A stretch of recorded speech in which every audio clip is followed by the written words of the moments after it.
First, we begin with breaking news out of the Middle East, where Israel's defence minister has confirmed it's launched an attack on Iran.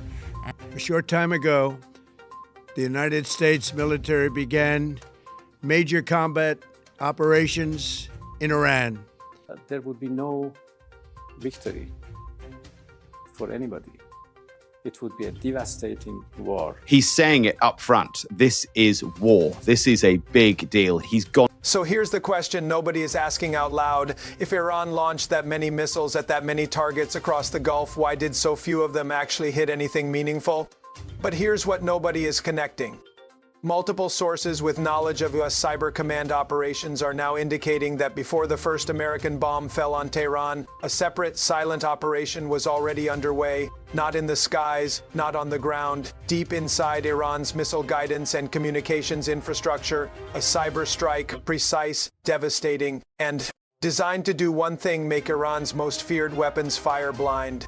And when Beijing realized what had happened to the military systems it had been quietly building up for years inside Iran, the response out of China wasn't condemnation, it wasn't silence. It was something that shocked even the analysts closest to this situation. Stay with me, because this story goes much deeper than the bombs you saw on the news.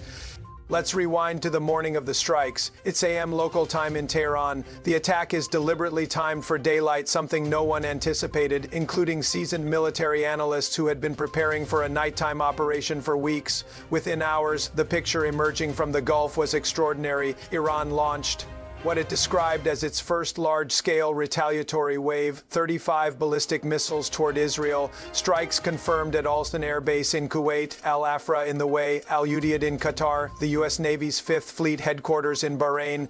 Sirens, explosions, the region holding its breath, and yet the damage was remarkably contained. One civilian killed in Abu Dhabi after several intercepts, one person lightly injured in Israel from falling debris, the Gulf soil and energy infrastructure untouched. Now the official explanation is simple: missile defense systems worked. Patriots, Iron Dome, Arrow, they did their job. But here's what doesn't add up.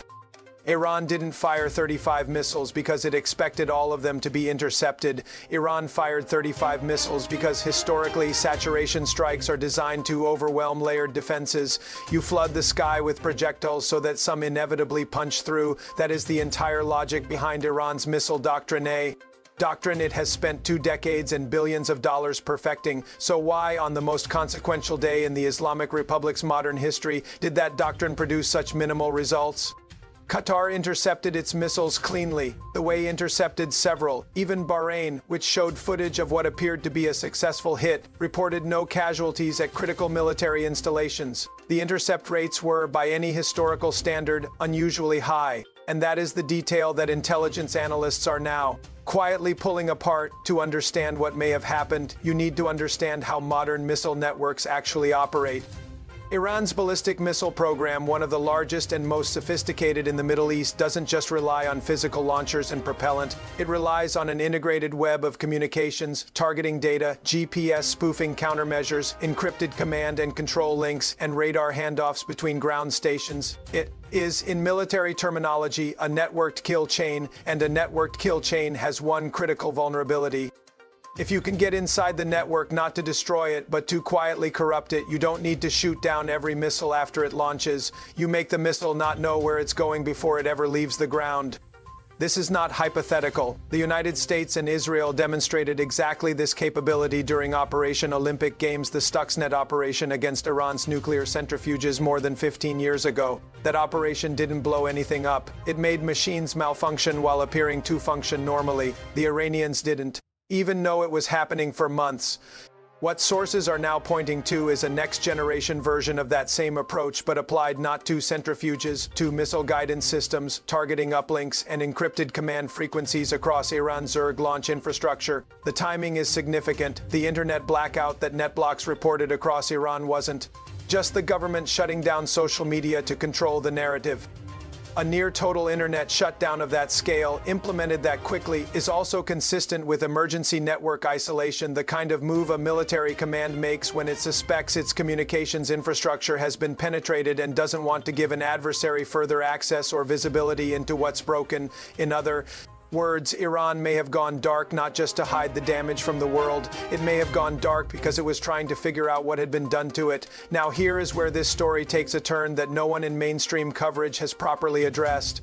Just 1 week before the strikes, Russia, China, and Iran conducted joint naval drills in the Strait of Hormuz under the Maritime Security Belt 2026 framework. 3 powers, 1 signal to Washington. Iran is not alone. And it wasn't just naval exercises. China had been quietly delivering offensive weapons to Iran for months, advanced defensive arms, and Iran was on the verge of finalizing a deal for Chinese-made CM-302 supersonic anti-ship cruise missiles specifically engineered to hunt and destroy aircraft carriers, the kind of missiles that could theoretically threaten the U.S. Navy's presence in the Gulf. Iran was also deep in negotiations for Chinese surface-to-air missiles and portable air defense systems, anti-ballistic weapons, and critically anti-satellite systems. Let that sink in. Anti-satellite weapons, systems designed to blind the very infrastructure that modern cyber operations and precision-guided munitions depend on. Now think about what that weapons list tells you about the relationship between Beijing and Tehran. This wasn't arms dealing, this was capability transfer. China wasn't just selling Iran weapons, it was building Iran into a platform of forward-positioned military architecture that served Chinese strategic interests in the region without requiring Chinese soldiers anywhere near the battlefield. And embedded within that architecture, according to the sources now being discussed in intelligence circles, were Chinese-designed communications and encryption systems integrated into the very missile command and control networks that Iran relies on. Which means that when U.S. Cyber Command moved against Iran's missile network, it didn't just touch Iranian infrastructure, it touched Chinese infrastructure. Here is the moment that should have stopped every analyst in their tracks. Despite joint naval exercises just 7 days earlier, despite confirmed weapons transfers, despite being in active negotiations to sell Iran systems designed to kill American aircraft carriers, China said absolutely nothing, no condemnation, no statement of solidarity, no diplomatic protest, nothing. The official read on this has been straightforward. Beijing doesn't want to risk its economic relationships with Washington or the Gulf states. It's playing both sides, classic Chinese strategic ambiguity. But that explanation doesn't hold when you place it alongside what we now know about the cyber dimension of these strikes, because Beijing's silence wasn't passivity. According to the picture being assembled from multiple regional intelligence sources, China's emergency response in the hours following the strikes was anything but quiet. It was frantic, just hidden from public view. Within hours of the strikes beginning, Chinese military and intelligence personnel embedded within certain regional communications frameworks were scrambling, not to help Iran retaliate, not to escalate against American forces, but to do something far more urgent: to understand the full extent to which U.S. cyber operations had penetrated systems that China itself had built, installed, and in some cases still had personnel operating. The question Beijing was suddenly forced to confront was devastating in its implications. If American cyber operators had successfully mapped and compromised the communications architecture China had transferred to Iran, what else had they seen? What other systems in what other countries had been cross-referenced and cataloged during the same operation? This is why China's silence is not what it appears to be on the surface. It isn't strategic restraint. It is the silence of a country doing emergency damage assessment on its own global military technology exports. And this brings us to something that hasn't been connected at all in public reporting. Iran's newly commissioned aircraft carrier, the Iris Shahed Bagheri, converted from a South Korean container ship, mocked by analysts, described as closer to a First World War vessel than a modern warship. But here is what matters about the Bagheri right now.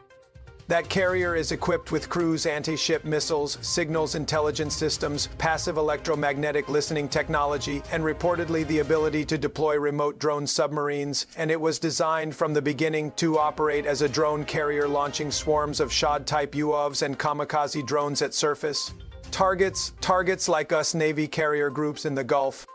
Recall that China was weeks away from delivering CM-302 supersonic anti-ship missiles to Iran, missiles specifically designed to kill aircraft carriers. The intended delivery platform for those missiles or systems like them would logically have been the Bagheri. Now consider what the cyber strike on Iran's missile guidance network would mean for a vessel like the Bagheri if its targeting systems, its drone launch protocols, and its communications uplinks were all running on the same compromised Chinese-designed infrastructure as Iran's land-based missile network. Then the Bagheri's offensive capability on the day of the strikes wasn't just limited by its physical weaknesses, it was potentially switched off before it ever had a chance to act. The question now being asked in naval intelligence circles is this: did the Bagheri attempt to launch anything on the day of the strikes? And if it didn't, was that a command decision, or was it because the system simply didn't respond? That answer has not been made public, but the fact that a vessel specifically designed to threaten US carrier groups remained completely absent from Iran's retaliatory response is notable. And in military analysis, notable absences often speak louder than confirmed actions. Pull back from the tactical details for a moment and look at the strategic landscape this creates. The United States and Israel have now demonstrated something that no amount of joint naval exercises or weapons transfers can counter: the ability to not just strike Iran's physical infrastructure, but to silently degrade the systems that make that infrastructure function before a single bomb drops.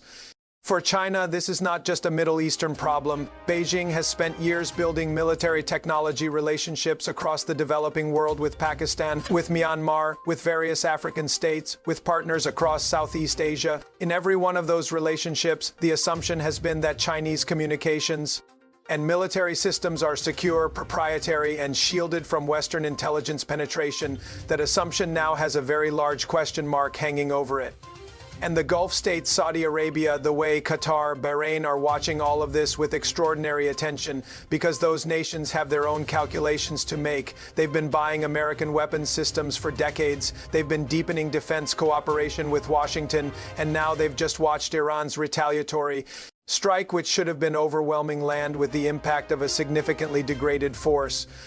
The message to every regional actor is stark. American technological dominance isn't just in the air and on the sea. It's inside the networks, inside the systems, inside the infrastructure that adversaries depend on at the moment they need it most. We started this story with a question: why did Iran's most feared missile force, on the most important day of its modern existence, perform so far below its known capabilities?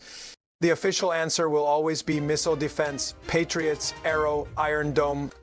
But the deeper answer, the one being whispered in intelligence circles and not yet reported in any mainstream outlet, points to something that happened before the first explosion. Something quiet, something that left Iranian commanders staring at launch systems that weren't responding the way they were designed to. Something that forced Beijing into an emergency response it has been desperate to keep invisible. The strikes you watched on the news were the visible layer of this operation. The invisible layer may prove to be the more consequential one.